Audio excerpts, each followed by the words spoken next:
The Senate Committee on Health, Education, Labor, and Pensions will please come to order. Senator Murray and I will each have an opening statement, and then we'll introduce witnesses. After their testimony, senators will each have a 5-minute round of questions. Dan, who is a constituent of mine in Maryville, Tennessee, recently wrote me about his wife who has a rare disease that causes chronic pain. Dan's concerned because it has become more difficult for her to access painkillers. This is what Dan wrote, quote, "She's not an abuser and is doing everything right. Now it's harder for her to get the medicine she needs," unquote. Dan's wife is one of 100 million Americans who, according to a 2011 report by what is now the National Academy of Medicine, are living with some pain. That's about 30% of Americans. 25 million of those, the Academy said, have moderate to severe pain. A new report in 2018 by the Center for Disease Control and Prevention says about 50 million Americans have chronic pain. Nearly 20 million of those Americans have high-impact chronic pain. Now, here's the reality. We are engaged in a massive bipartisan effort to make dramatic reductions in the supply and use of opioids, which is the most effective painkiller that we have. But on the theory that every action has an unintended consequence, we want to make sure that as we deal with the opioid crisis, that we keep in mind those Americans who are hurting. We're holding this hearing to better understand the causes of pain, how we can improve care for patients with pain, and where we are on developing new medicines and ways to treat pain. We know that pain is one of the most frequent reasons that people see a doctor, and according to the Mayo Clinic, the number of adults in the United States with pain is higher than the number of people with diabetes, heart disease, and cancer combined. These Americans need more effective ways than opioids or other addictive painkillers to manage pain. Opioids, which are commonly used to treat pain, can lead to addiction and overuse. We know that well. More than 70,000 Americans died from drug overdoses last year, including prescription opioids, making it the biggest public health crisis in our country, affecting nearly every community. Last year, in the midst of the acrimony of the Kavanaugh hearing, Congress and another part of the Capitol saw 72 different senators, or 70 senators offering 72 different suggestions for a comprehensive opioid legislation which passed the Congress and which President Trump signed and called the largest single bill to combat a drug crisis in the history of our country. That legislation from all those senators included 8 committees in the House and 5 in the Senate. It included reauthorizing training program for doctors and nurses who prescribe treatments for pain, increasing access to behavioral and mental health providers, encouraging the use of blister packs for opioids such as 3- or 7-day supply, and safe ways of disposing of unused drugs. We also took steps to ensure our new law wouldn't make life harder for patients with pain, but now we need to take the next step to find new ways to help them. First, we gave the National Institutes of Health more flexibility and authority to spur research and development of new non-addictive painkillers. We also asked the Food and Drug Administration to provide guidance for those developing new non-addictive painkillers to help get them to patients more quickly. I'm pleased to see Commissioner Gottlieb's announcement this morning that the agency is developing new guidances on how FDA evaluates the risks and the benefits of new opioid treatments for patients with pain and to help the development of non-opioid treatments for pain. Sam Quinones, a witness at one of our hearings, called new non-addictive painkillers the, quote, holy grail to solving the opioid crisis. We've backed up those new authorities with substantial funding, most recently $500 million to help the National Institutes of Health find a new non-addictive painkiller. Second, we included provisions to encourage new pain management strategies such as physical therapy. And third, the new law requires experts to study chronic pain and report to the director of the National Institutes of Health how patients can better manage their pain. And fourth, the new law requires the Secretary of Health and Human Services to report the impact on pain patients that federal and state laws and regulations that limit the length, quantity, and dosage of opioid prescriptions. Now that we've started to turn the train around and head in a direction that is different on the use of opioids, every one of us Doctors, nurses, insurers, patients, senators, congressmen will need to think about the different ways we treat and manage pain. There are other things the federal government is doing to understand what causes pain and how we treat and manage it. For example, the National Pain Strategy, developed by the Interagency Pain Research Coordinating Committee, which develops recommendations to prevent, treat, manage, and research pain. Through the National Institute on Drug Abuse and the National Institutes of Health's HEAL initiative, researchers are working to better understand pain and why some people experience it differently than others. This will help us find more ways to more effectively treat pain and help get people the treatment they need. For example, physical therapy or exercise may be the best course of treatment for some kinds of back pain. It may also help us understand why some people can take opioids or manage their pain for years without becoming addicted, while others more easily become addicted. Today, I hope to hear more about how close we are to having non-addictive painkillers and how doctors and nurses can better treat Americans who live with pain. Senator Murray. Well, thank you very much, Mr. Chairman, and thank you to all of our witnesses for joining us today. This committee has done a lot of important work on the opioid crisis that families and communities across the country are facing. I was glad we were able to come together last year to take strong bipartisan steps to address some of the root causes and ripple effects of the opioid crisis. I hope we can continue to build on that work. However, today's hearing does offer an important opportunity to take a slightly different perspective on some of the challenges related to the use of opioids. And I hope it can serve as a reminder that while we are working to address substance use disorder and help the families facing it, we can't forget about the people who are facing pain, both acute and chronic. And we cannot overlook how important it is they get the tools they need to manage their pain and find relief. For too long, providers were incentivized to think of opioids as an easy and harmless solution to addressing pain, and the lack of understanding about pain management and the risks of opioid prescribing meant healthcare providers prescribed opioids far more often than was necessary, contributing to the tragic increase in opioid misuse.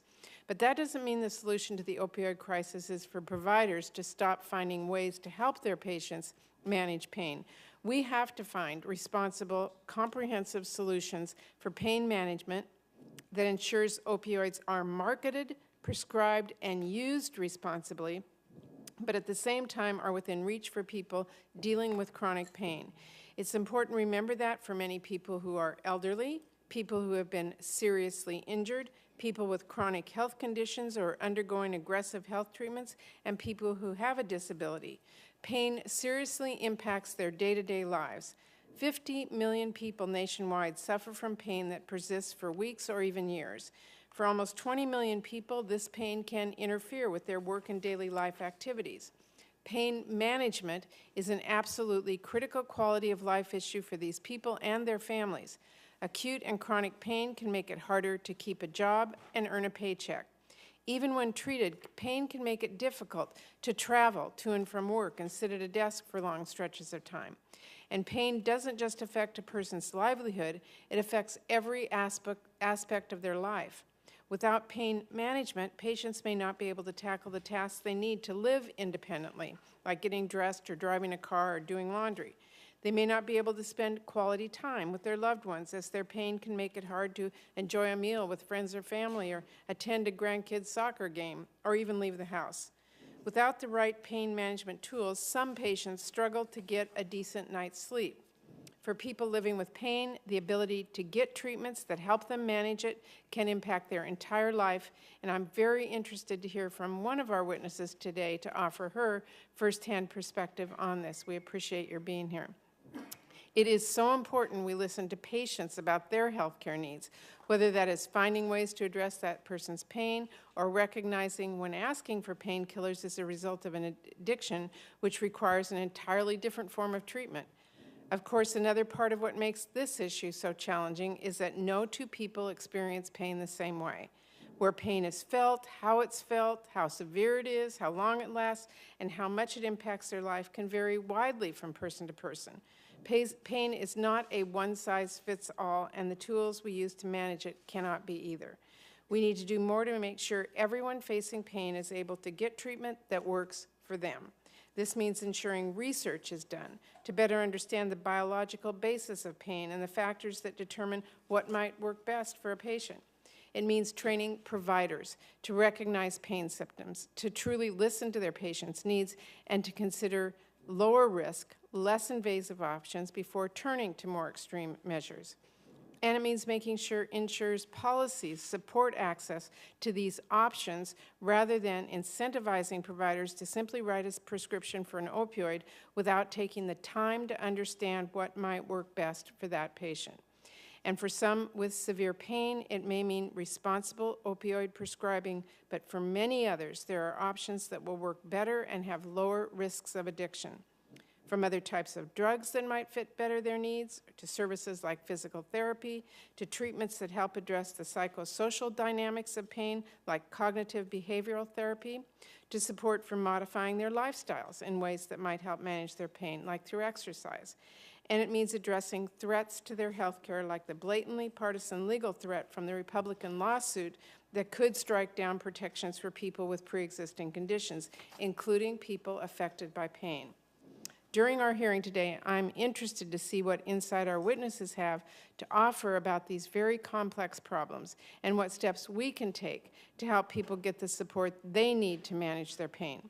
For example, what can we do to make sure insurers cover pain management options that patients need and do so in ways that help them quickly find the treatment that works best for them?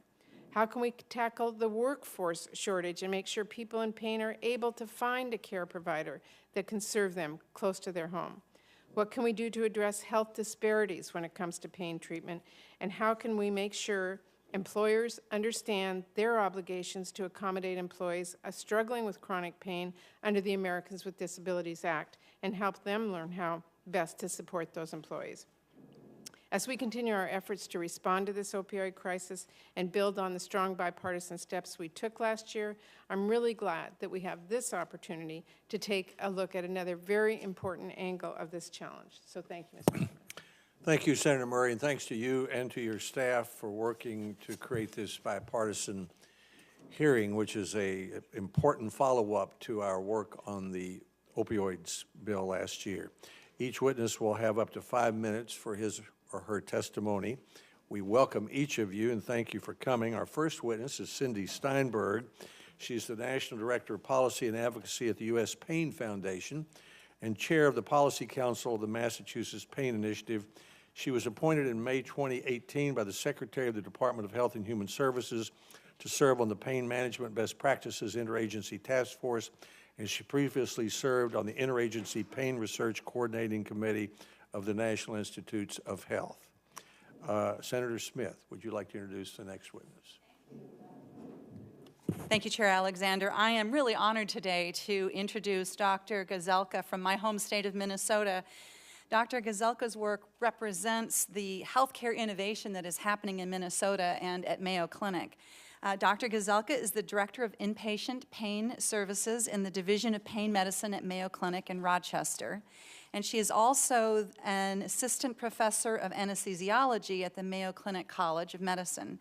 And she has dedicated her professional life to pain medicine and palliative medicine.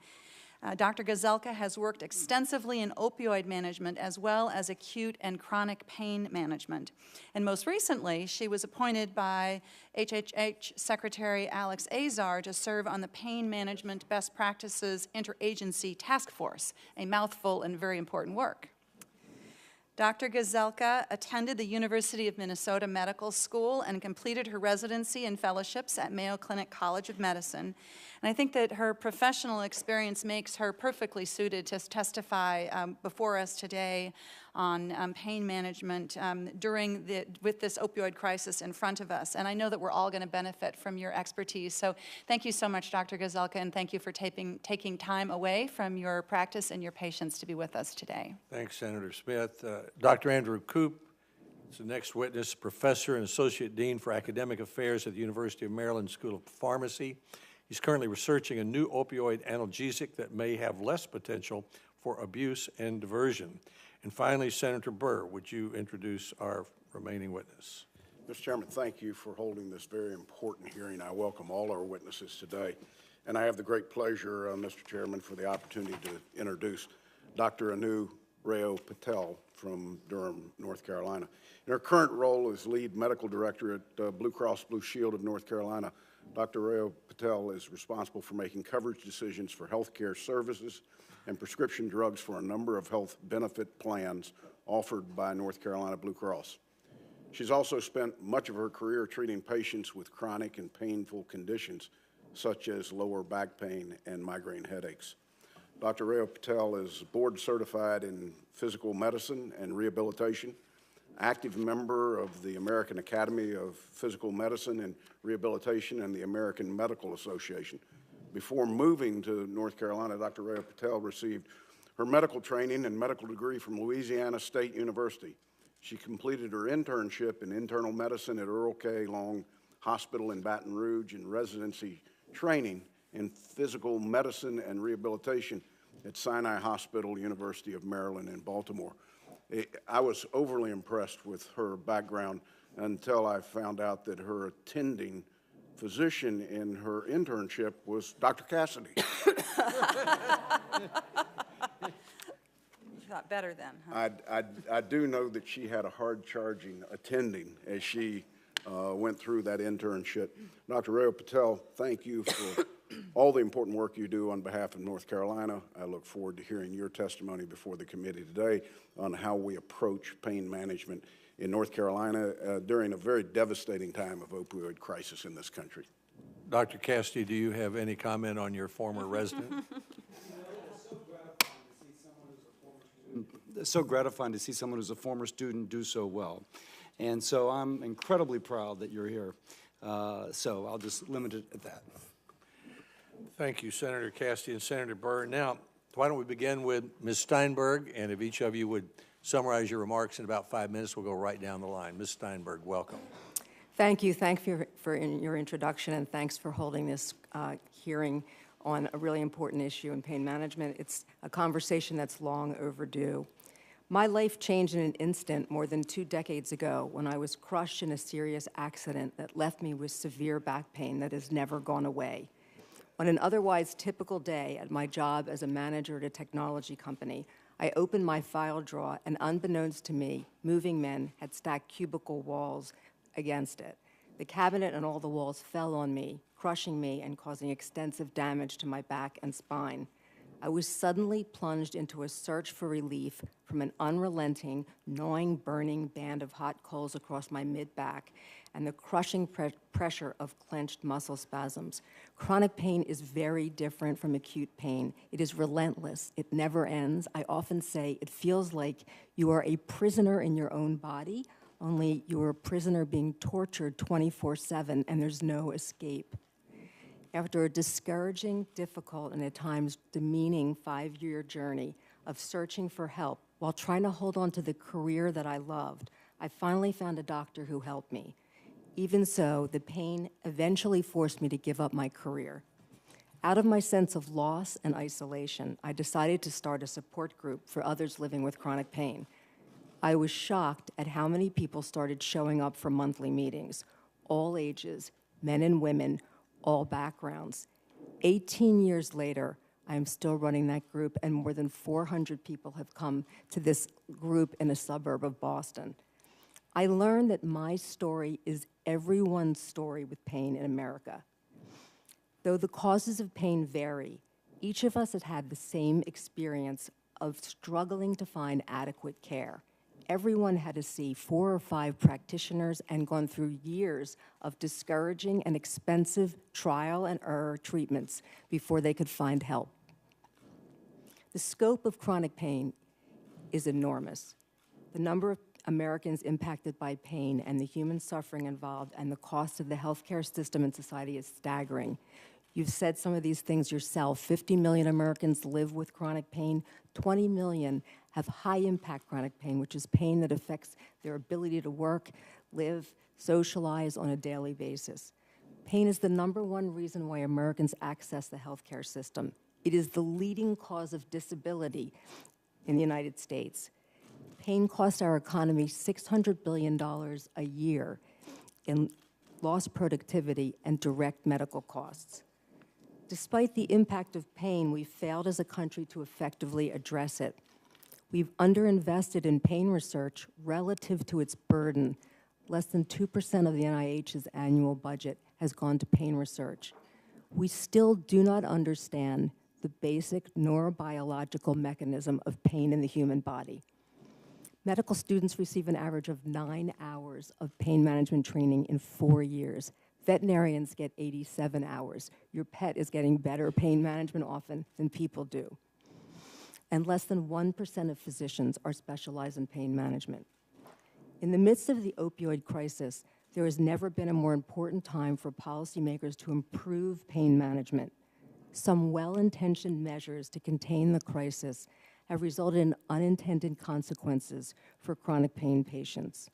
We and other groups have heard from thousands of chronic pain patients who have been forcibly tapered off their medications or dropped from care completely by their doctors. This is inhumane and morally reprehensible. Opioids are one treatment among many. They should not be a first-line treatment for chronic pain. Patients and providers must work together closely to carefully balance benefits and risks for each person. Nevertheless, for many pain sufferers, particularly those with severe pain, opioids can be a lifeline to lessening their pain. In the near term, we can and must restore balance to opioid prescribing. In the long term, we must invest in the discovery of new, effective, and safer options for people living with pain. There are, however, many steps we can take now to give people with chronic pain the quality of care they so desperately need and deserve. Some examples include reducing insurance cover barriers to ensure that a full range of pharmacological and non-pharmacological treatments, including complementary treatments and medical devices and technology. Promoting reimbursement models that encourage providers to dedicate the time and resources necessary to treat the complexities of pain, promoting individualized integrative multi-care plans, investing in vital collection and reporting of epidemiological data on pain, increasing research into understanding pain in the human body, and investing in ongoing patient support and teaching of self-management skills for living with a chronic illness. Fortunately, Congress has an excellent policy blueprint for implementing these measures, and that blueprint is the report of the task force that you have mentioned. That report is due out in May, and it has many excellent suggestions that I hope you'll implement. Thank you. Thank you so much, Ms. Steinberg, for making the trip and for being here today. Dr. Gazelka, welcome. Thank you. Chairman Alexander, Ranking Member Murray, and members of the committee, thank you for allowing me to testify today. My name is Helena Gazelka. I'm an anesthesiologist practicing pain medicine at the Mayo Clinic in Rochester, Minnesota. Mayo Clinic cares for more than 1.3 million patients annually from all 50 states and from over 140 countries. The needs of our patients range from primary care to very complex and serious conditions. I'm honored to serve those in need of both acute and chronic pain care and palliative care. I'm privileged to share my insight as a provider and a leader in an organization that is thoughtfully addressing the pain management needs of our patients. Pain management is, at its essence, individualized medicine.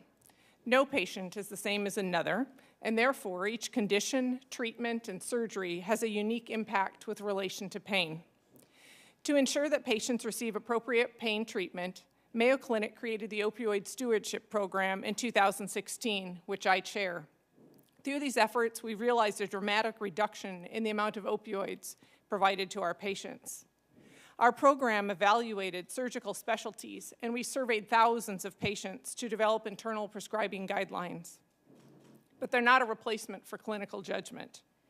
Using these guidelines, some of our departments have realized a reduction in opioid prescribing of up to 50%, all while maintaining a high level of patient satisfaction. The goal is not only to provide the best care at Mayo, but to share our work with others. Our experience has helped other healthcare organizations improve their pain management, reduce opioid-related morbidity, and decrease diversion. Established in 1974 in Rochester, Mayo Clinic's pain rehabilitation program has helped to bring hope and management strategies to thousands with chronic pain over the past 4 decades. Similar centers have been established at our Florida and Arizona practices. While pain rehab is very effective, insurance coverage for it is limited. For instance, it is covered by Medicare, but not by Medicaid. Today, I'd like to convey 4 key points to you. First, dose limits on opioids, such as 3- and 7-day limits, will not satisfy the acute pain requirements for patients equally. Patients and procedures vary significantly. A patient recovering from the removal of their wisdom teeth will have a very different pain management requirement than a patient recovering from a major orthopedic surgery or a trauma. These variations are the basis for our procedure-specific and patient-specific guidelines. Chronic pain lasting for months to years typically could be related to cancer or it could be as common as back pain, for example.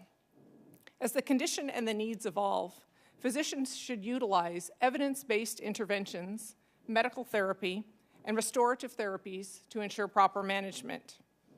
Typically, patients with chronic pain, particularly when it's not cancer-related, may be better candidates for non-opioid therapies. An individualized approach to care is paramount, and policies should promote the use of effective non-opioid treatments. Further research is needed to determine why some patients with acute pain develop chronic painful conditions and to find a means to interrupt that progression. Secondly, federal policy should embrace multifaceted approaches to the treatment of opioid use disorder, including access and prevention. Medicare and Medicaid must develop additional coverage of and reimbursement for non-opioid pharmacotherapies and treatment regimens for chronic pain to prevent the contact with opioids that may ultimately lead to addiction. Particularly for chronic pain, where little medical evidence exists in support of long-term opioid use, other solutions to manage pain may be cost prohibitive, time-consuming, and lack appropriate coverage by insurers. The basis of chronic pain management was focused on treating the whole individual with restorative, behavioral, psychosocial, and medical and procedural elements combined appropriately to the patient and the condition. There's not only a paucity of pain management providers and resources, but in cases where opioid use disorder does complicate management, not enough treatment programs exist to satisfy that need. Third, the optimization and standardization of prescription drug monitoring programs should be pursued. While most states currently utilize them, the existing programs are varied and the administrative burden is additive. Nationally, there's a greater need for coordination and consistency across the PDMPs. Finally, we believe that empowering patients is a major key to solving the epidemic. We must increasingly engage patients in shared decision-making and educate them on treatment, risks, and alternatives. We also believe the role of communities and local governments are important. Because opioids provided legitimately by providers are only one facet of this problem, the epidemic will only be solved with a collective approach. Thank you for the opportunity to join you today and for your efforts in ensuring proper pain management amidst the opioid crisis. I'm happy to answer any questions. Thank you, Dr. Gazelka. Dr. Kopp, welcome. Chairman Alexander, Ranking Member Murray, and committee members, I thank you for the opportunity to testify today. My name is Andy Koop. I am the Associate Dean for Academic Affairs at the University of Maryland School of Pharmacy. But I'm a chemist. I make new drugs. I was trained over the pond by a guy called John Lewis, who many people have forgotten about. He was the guy who discovered buprenorphine. He trained me that academics are here to make discoveries, but unless those biomedical discoveries are translated to the patient, it's all for nothing. I applaud the federal funding agencies for their focus on translational research. As we've heard, chronic pain is horrendous. There are figures, there are dollars out there, but we just owe everybody a better solution. They are a wonderful, outstanding class of opioids, and we should ensure that patients that require opioids get them. But we need to respect them. It's like a big dog. We need to respect them. But I've been asked today about the new analgesics coming down the pipeline, including, in full disclosure, the compound I'm working on. So opioids, not opioids. There are lots of other options, but what about opioids? Well, first of all, we need to define what we're talking about. If we don't define where we're trying to get, we're never going to get there, which is the reason I do not use the word addiction. It is very hard to define on biological mechanisms. I use the terms dependence and reinforcement. The two concepts need to be solved when we're developing new opioid medications. Okay, what are they? Dependence is when you chronically take a drug, your body adapts so it becomes normal to have the drug present. You stop taking it, you go into withdrawal. There's only one surefire way of eliminating withdrawal, and that's taking more drug. That happens in the clinic to patients. Reinforcement is the high. Taking a drug recreationally, it's acute, it's instant, you get high from taking the drug. So recreational seeking of a drug is seeking to get the high. Long-term, chronic is the dependence. They are two very different concepts. We need to address both. So, sorry, I've got ahead of myself, sorry. We need to solve both. If we think about abuse deterrent formulations, they are designed so that they cannot be abused on the street. They're used in the clinic. That's great. They will not be diverted, but they will still cause dependence.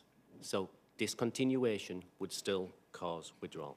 So what's being done towards these areas? We have biased agonists, which is activating one pathway, not another. We have approaches where opioids only go to one place in the body. We have what I am doing, and many others, as many people doing this, where we actually target two biological systems, where the second biological system modulates the first to prevent the dependence and the reinforcement. Many are in development in both academic and industrial laboratories, and it's important to continue this funding, of which, thankfully, NIDA and the NIH have been wonderful. We need that consistent funding. As mentioned by the chairman, the FDA has a critical role in addressing these drugs, but not only does the FDA need to do this rapidly, it needs to be safe. It's safe and effective. We need to ensure that we don't bring drugs to the market that make things worse.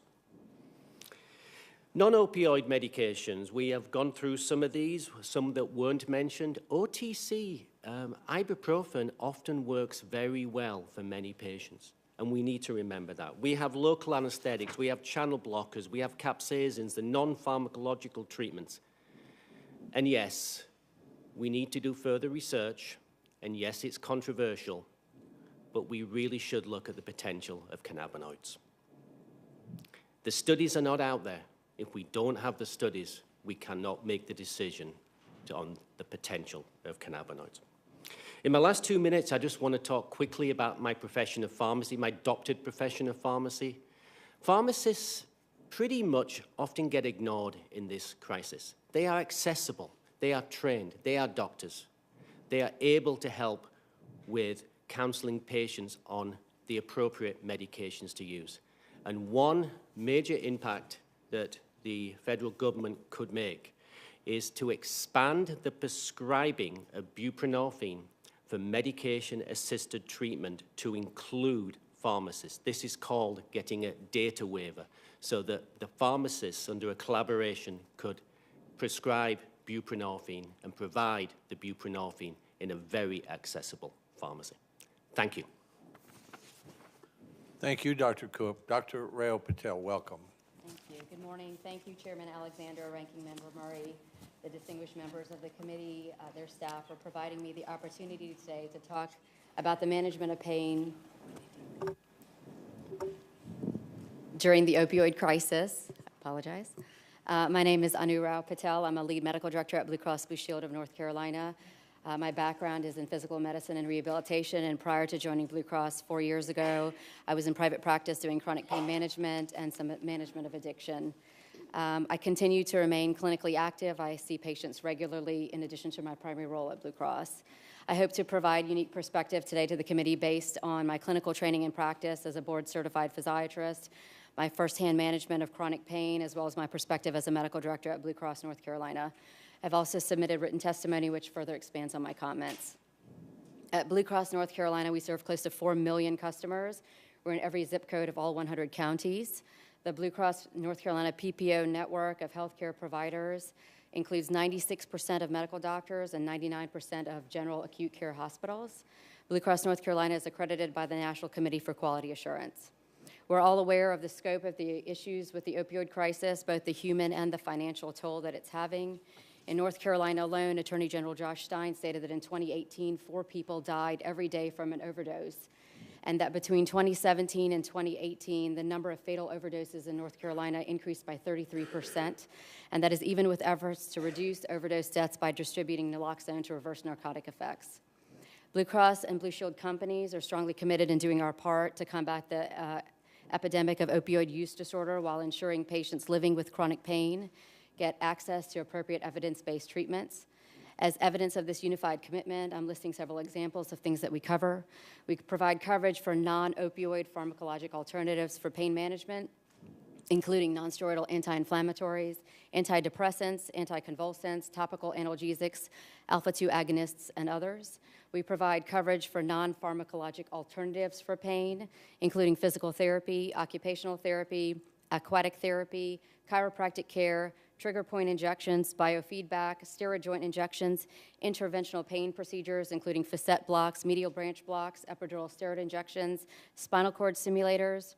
We cover TENS units, intra-articular hyaluronic acid injections for knee osteoarthritis, Botox injections for migraine and spasticity, as well as others. We have endorsed the CDC guidelines for prescribing opioids for chronic pain, and we're working collaboratively with the prescriber community to implement these, understanding that there is not a one-size-fits-all approach to managing pain. We support access to medication-assisted therapy, including the associated counseling and behavioral therapy. We support a wide availability of naloxone. We support enhanced operability of prescription drug monitoring systems and encourage providers to access this data before prescribing. As chronic pain is a legitimate and debilitating medical issue, there are many opportunities for physicians to continue to manage pain effectively with or without the use of opioids. Physicians must incorporate universal precautions in the use of pain medicine for the treatment of chronic pain, including making an accurate diagnosis, informed consent with the patient, treatment agreements, pre- and post-intervention assessment to assess pain and function. The goal of long-term pain management is to support the patient in improvement of their function and quality of life as much as possible, despite their ongoing pain symptoms. Opioids are certainly an option to support select patients in managing symptoms and should be prescribed thoughtfully and judiciously as part of a broader pain management regimen. In addition, patients must have realistic and honest expectations of pain management goals, including understanding that in some circumstances, elimination of pain in its entirety is not a possibility, but certainly a goal. Providers should continue self-education on appropriate prescribing and in pain management, as well as participation in their state and medical licensing boards on continuing medical education requirements. There must also be increased training in medical school and residency programs on pain, as well as addiction, as well as increased research nationally on pain. Finally, physicians and payers must understand, as mentioned several times, that there is no one-size-fits-all approach to manage chronic pain. It must incorporate a holistic, multimodal, and thoughtful approach similar to any other chronic medical condition. Thank you again for including me in this discussion. Blue Cross Blue Shield companies share your commitment in addressing America's opioid crisis and ensuring those who are suffering from opioid use disorder as well as chronic pain get the care that they need. Thank you. Thank you, Dr. Rao Patel. We'll now go to a 5-minute round of questions. I'm going to try to hold the combined questions and answers to 5 minutes because we have lots of senators interested in discussion today. I'll begin with Senator Isaacson. Thank you, Chairman Alexander. Ms. Steinberg, I hate to make you get up off your cot. That's okay. I'm used to going back and forth. Well, you can tell that you have the problem we're talking about, and we appreciate all you're doing to help us learn more about it. And Dr. Coop, I appreciate your pronunciation of all those words. I can't pronounce any of them. And I'd like to know what the name of the new one have you named the new one you're working on? It's got a code number at the moment, UMB 425. Okay, well, that doesn't help me much. No. I do numbers better than letters anyway, so thank you. But thanks to all of you. I lost a grandson to an overdose and an addiction. And so this issue is important to me. And so much of the stuff that's on the streets now is stuff gotten out of medicine cabinets and homes. And it may have come from Mexico, it may have come from Canada, it may have come from somewhere else, but the kids got in a medicine cabinet and took them, and it caused big problems. My first question, Dr. Patel, maybe you'd be the best person to ask this, or probably all of you would be, is hydrocodone the most prescribed? Is it the most prescribed pain medicine? Yes, it is. And it's an opioid, is it not? Yes. The reason I asked that question is I had a major back operation 2 years ago. I mean, major pain. And the surgery worked. I had to finally go to surgery and have fusion and all that kind of stuff. But I noticed that I was always getting hydrocodone because I was having dental work done in terms of implants. I was having a back surge fusion done, and I got so much hydrocodone, it just seemed like I had an excess of it. Is it prescribed more than anything else because it's less addictive than other types of opioid-based pain medicines, or is it just the most popular one? You want to answer that? I think that's probably a culture. It's a very popular medication because it's always been combined with acetaminophen, and so people have felt that perhaps you would need less opioid with the combination of acetaminophen. It's been sort of a culture in dental schools and in other outpatient arenas, particularly to prescribe hydrocodone. But it's equally as addictive, is it not? It is, yes. But one of you, and I forgot who did it, so all of you can address this question, but one of you talked about addiction, and I think that's the problem. I mean, and you talked about encouraging new development. I think, Mr. Gazalka, you said that, by the pharmaceutical companies and others to find replacements for opioid-based painkillers and to help with the problem.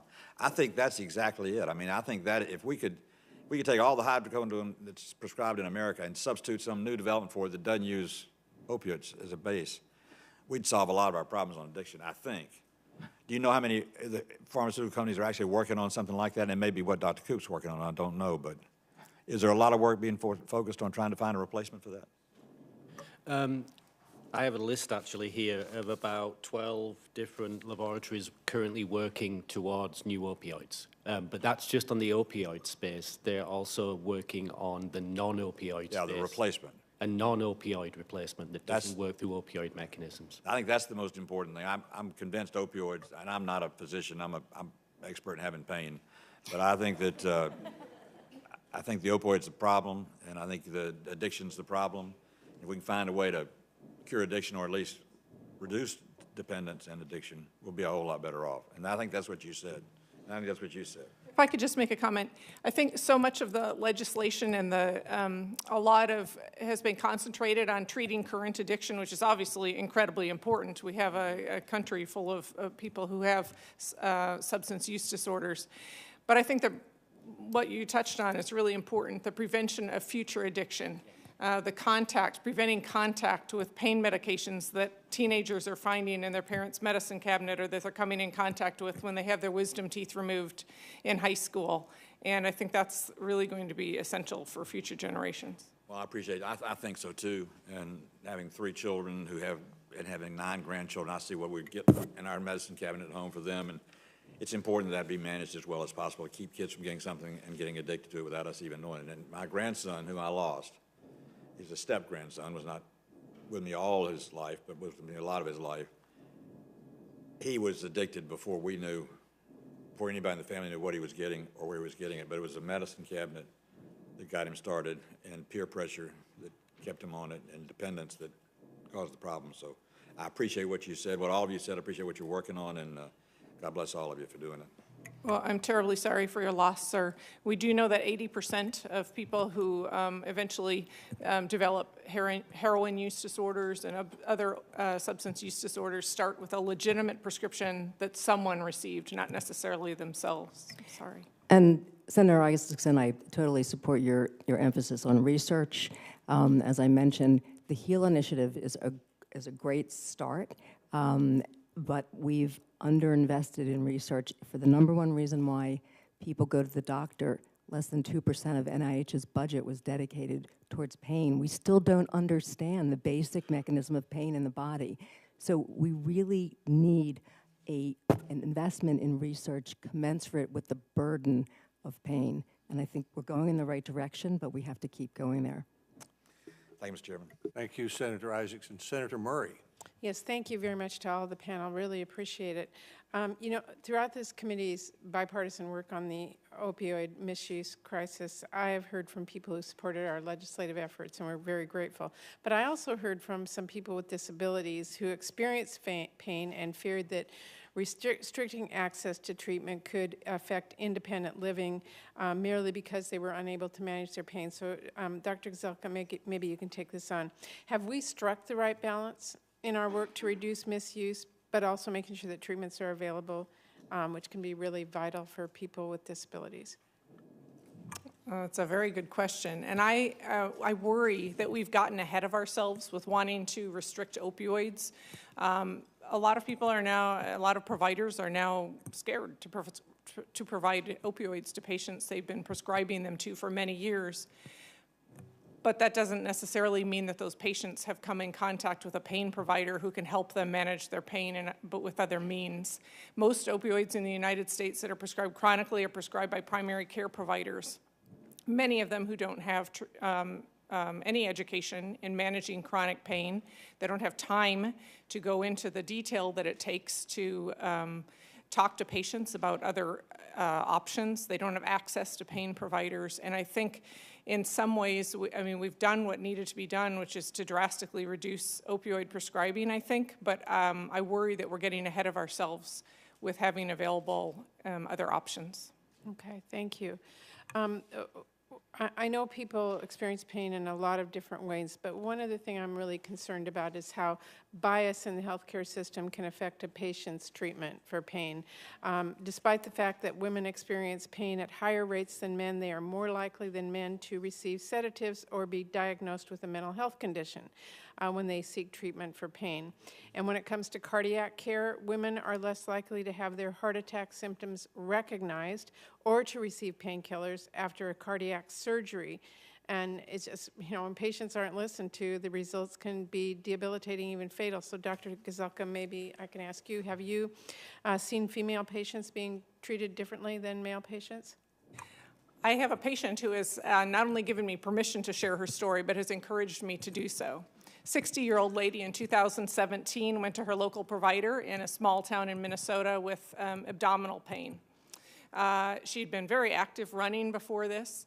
As the year progressed, she became less functional. Her primary care provider did not know what else to do for her other than ordering a CT scan of her abdomen and ruling out any difficulty there. She started presenting to the emergency room locally. After multiple presentations, the emergency room physician sat her down and said, "Mrs. B, you have chronic pain. You're going to need to go home and figure out how to manage this." She was frustrated, so came 2 hours to the Mayo Clinic emergency room and eventually ended up on my schedule in the pain clinic. Now, talking about bias, I admit that when I saw that on the schedule and I read her history, I just felt a little irritated that morning having to go into the room. But I stood outside of her room and I told myself, you're going to listen to her like this is the first time she's told her story. And I went in and I listened to her. And I ordered an MRI that showed that she had a metastatic lung cancer eating through her rib and the nerve that innervated that area in her abdomen. It had been present for at least a year and ignored because people felt that she was seeking opioids. Bias is a significant problem in all areas of medicine. It's a problem in research. It's a problem when we see patients. And it contributes significantly, I think, to the stigma that surrounds the treatment not only of chronic pain, but of addiction and of mental health disorders. I think it's a significant issue. I'm not sure how we address that, but being aware of it is certainly a critical part of it. I think awareness and I think education, both for patients and providers, the public as well. And I understand people of color, same Yes, biases. there are definitely studies that show that, yes. Ms. Steinberg, I wanted to ask you, can you share your experience in providing a healthcare provider who helped you manage your pain, and your thoughts on how Congress can help make sure that providers have the tools they need to support patients who live with pain? Yeah, I think it's a great question because I've often asked myself after 5 years, why did it take me so long to find somebody, and what was special about this doctor that finally helped me? And it wasn't anything miraculous, and that's, I think, an important message today, which is he empathized with me, he believed me. A lot of people with pain don't get believed because it's an invisible disability. He said, I will work with you to help you find things to manage your pain, but understand that there is no cure now for chronic pain. You probably have chronic pain, and you're going to need to learn to live with this, but I will partner with you. He was honest. He was empathetic, as I said, and he worked with me to find things that help me.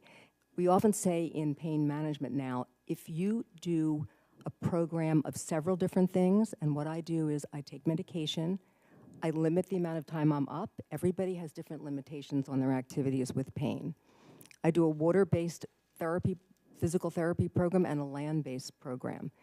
So if each thing takes down your pain 15 or 20%, it adds up to maybe a 50 or 60% reduction in pain. You can live that way. But it's a matter of having doctors have the time to do the coordinated care. Our system is so fragmented now that people go from doctor to doctor. Nothing is coordinated. They try one thing, it doesn't work. They go to another person because they're desperate. But if we had coordinated care, think about cardiac rehab. Heart disease has been a huge cost for us, right? But we focused on cardiac rehab and said, we are going to have a rehab program that puts everything together. And we've had great success with that. Pain needs something like that. We need that kind of approach, where there's an integrated care center, doctors have time to provide that care, and you can try different things and have somebody helping you. You're not isolated. It would go a long way to saving a lot of the wasted costs from trying different procedures and different needles and different injections, and this is what happens to people with pain. So that's my suggestion. It is not miraculous. I think we can do this if we rethink and realign insurance reimbursement and think about models of care that are creative that way. Thank you. Thank you, Senator Murray. I'm going to try to keep the questions and answers to 5 minutes each since we have. But let me go back to you, recognizing I've only got 5 minutes, Ms. Steinberg. We have 300,000 primary care doctors in the country. They're the access point for most of us to whatever else we need. How do we empower them to do a better job as you just described? So that is a great question because I've been working in policy in Massachusetts for at least 11 years now. And I've worked with lawmakers to try some innovative things. And we just passed a law, something that I worked on, which was patients are being dropped from care right now. Excuse me, you've heard the doctors are afraid to take care of people with pain. And the bulk of people with pain end up, because we have so many millions, being taken care of by primary care physicians who don't get much training in it. So we I don't try. want to cut you off, but I've got several questions. Okay, so we tried a program where primary care doctors can call pain management specialists for consultation free of charge to them. So the state is going to pay for specially trained teams of pain management specialists who can consult with the doctor so the doctor feels more comfortable handling that patient. They have a network of alternative providers, and that really is helpful. Dr. Gazelka, does the Mayo Clinic have such a system to connect with primary care doctors around Minnesota or other states? We do have a system within our electronic medical record. We allow for e-consults where the physician or provider can contact a specialty physician and ask for advice to treat that patient and ask if a referral might be appropriate. Dr. Koop, this hearing for an obvious reason, it's called human nature. You set out one direction and it's the right direction, but you know for sure that something's going to happen that could cause in the other direction you didn't anticipate, and that's what we're worrying about here today. Let's say I have a loved one who's about to have a serious surgery. How do I think about opioid prescriptions in a state like Tennessee where the state has said, with our encouragement, 3 days per prescription. How should we think about opioids? Is this something you don't use at all? I noticed that Blue Cross in Tennessee won't reimburse OxyContin, although I don't think that may be true for other opioids. But how should one think about that, looking at it from the point of view of your own family and someone headed toward a painful surgery? My own family takes opioids, and I'm fully supportive of them taking them. If somebody needs opioids, they should get them. I really don't think one of the issues is the pendulum has swung way too back to limiting and people suffering from pain.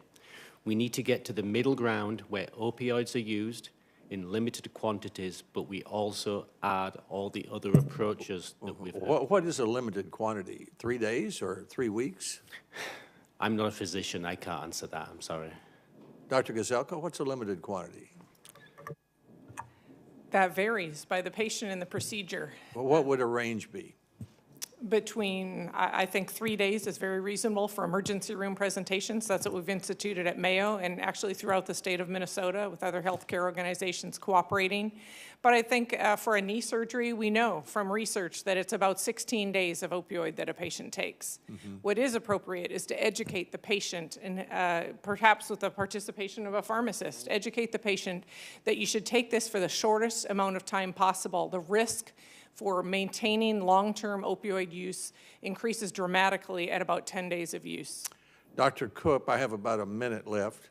What are the most promising non-addictive painkiller treatments or medicines coming down the road? And you can mention your own. My own would not be approved. My own would not be approved. It does indeed cause less dependence and tolerance, but it is reinforcing. So that's why I say the FDA needs to fully address all these drugs. My drug should not be approved. It would be the worst thing to put onto the market. I'm working on the next generation. The drugs that are coming, I mentioned cannabinoids. I really do. And I know that's a controversial topic, but there is great... Why is it controversial? Certain states have legalized. The federal government has not legalized. The studies out there, the studies out there have potential, but the studies have been done with no systematic approach. We need systematic approach. You're talking about medical marijuana? Yeah, is that medical what you're marijuana. talking Sorry, about? yes, medical marijuana. We're laymen, most of us, women. Sorry, I'm really sorry. Medical marijuana, yes. I think that has great potential. Thank you very much.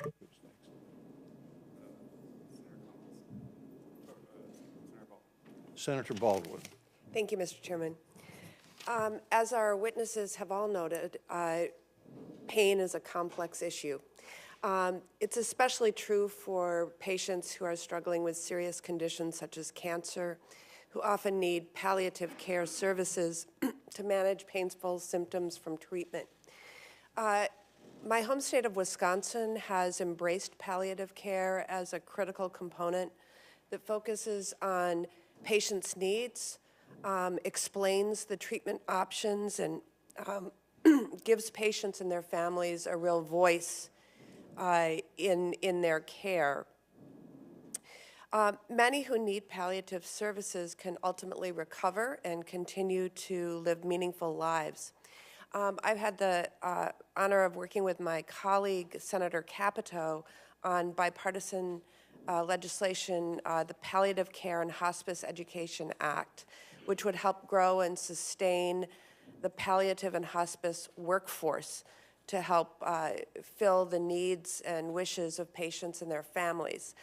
Our bipartisan bill passed the House last session with unanimous support, and I look forward to continuing to work with my colleagues on this committee to advance this measure through committee this year. Dr. Gazelka, you stated that Mayo Clinic's clinical guidelines were developed after extensive research on prescribing practices among providers, but also with feedback from patients. I wonder if you could discuss how the Mayo Clinic continues to refine these guidelines for patients with palliative care needs, and what else is really needed to improve the training that palliative care professionals get to provide the best care possible? Well, that's a topic that's near and dear to my heart. I left my practice to go back and do a palliative fellowship at the Mayo Clinic several years ago. I think that palliative care is essential. I think what you said is key, that not all patients who receive palliative care, they're not dying. They're people who have serious medical illnesses, chronic medical illnesses, and often studies show that they perform better if they receive those types of services. We have a robust palliative care service at Mayo. We're training fellows each year, but it's a new specialty, and there's a paucity of providers, way too few, and so training is really important. Most guidelines, including the CDC guidelines and other state laws that have been passed, for instance, have exemptions and exclude cancer patients and patients receiving palliative care. At Mayo, we started out in the same vein, but recognizing that with the treatments for cancer and with the palliative care measures that we are able to provide to patients, that these patients are surviving. They're being cured of their cancer, or their cancer is becoming a chronic disease rather than a terminal illness. And so their risk of addiction is high. It's as high as any other patient who takes an opioid medication. And so we have focused efforts on instituting essentially the same guidelines within our palliative care clinic as we have elsewhere in our clinics.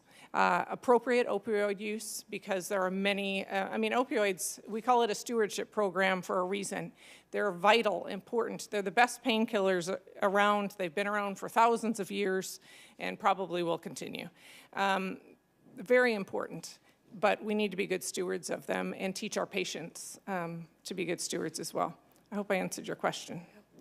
The dangerous misuse of opioids at a VA facility in Tomah, Wisconsin, a few years back resulted in the tragic death of a Marine veteran named Jason Simkoski. His story inspired me to author the Jason Simkoski Memorial and Promise Act, again with my colleague Senator Capito, which has been since signed into law. But the law reforms the pain management and safe opioid prescribing practices in the VA system, including by creating pain teams that incorporate provider education and expand access to complementary and integrative health services. Dr. Koop, you noted that the safe use of opioids requires a multifaceted, team-based approach to pain care that includes patient and provider education. Can you discuss what your research has shown to be necessary for such comprehensive care to truly address chronic pain, and describe the important role that pharmacists play as a part of those teams? The research behind this is that those teams do not always work together. We need to ensure that those teams do work together. There are perverse financial incentives not to work together.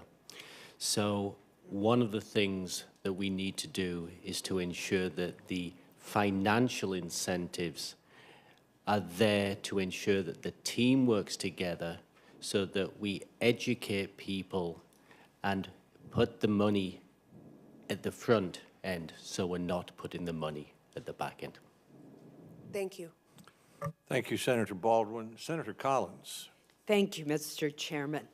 Dr. Gazelka, last year the Aging Committee held a hearing on opioids and seniors. I think many of us, when we think of the face of the opioid addiction, automatically think of a young person, usually a young male person.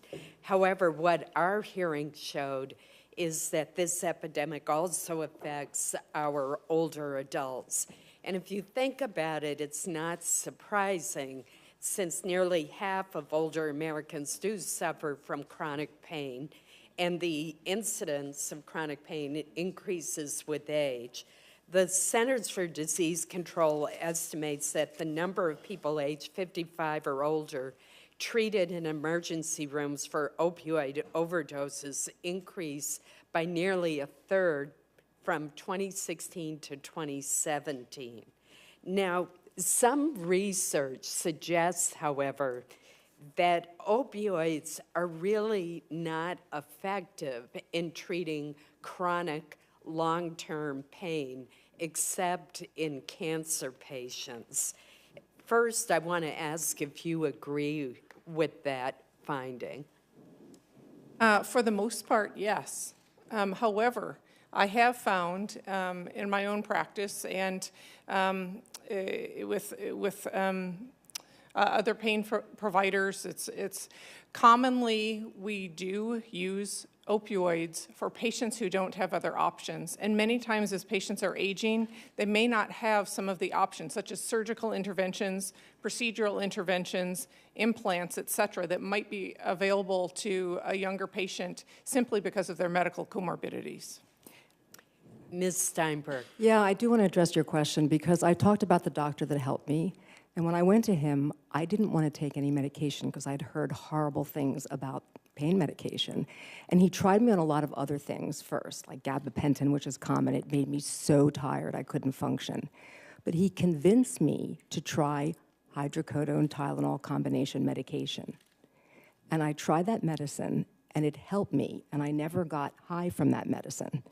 I took a relatively low dose of it, but I took that same medicine. It allowed me to function. I still had pain, but it allowed me to function and become the advocate that I could. I took that medicine for 10 years at the same dose. I never had to change my dose. I never got a high. And most people with pain have that experience. Unfortunately, people with substance use disorder, it's a genetic disease. You often start with tobacco or alcohol or other things. And I want to draw a distinction. I think the misunderstanding is people think every time you take an opioid, you get addicted. I want to draw a distinction between two largely separate populations. People with pain tend to be women over the age of 40. People with substance use disorder tend to be men under the age of 30.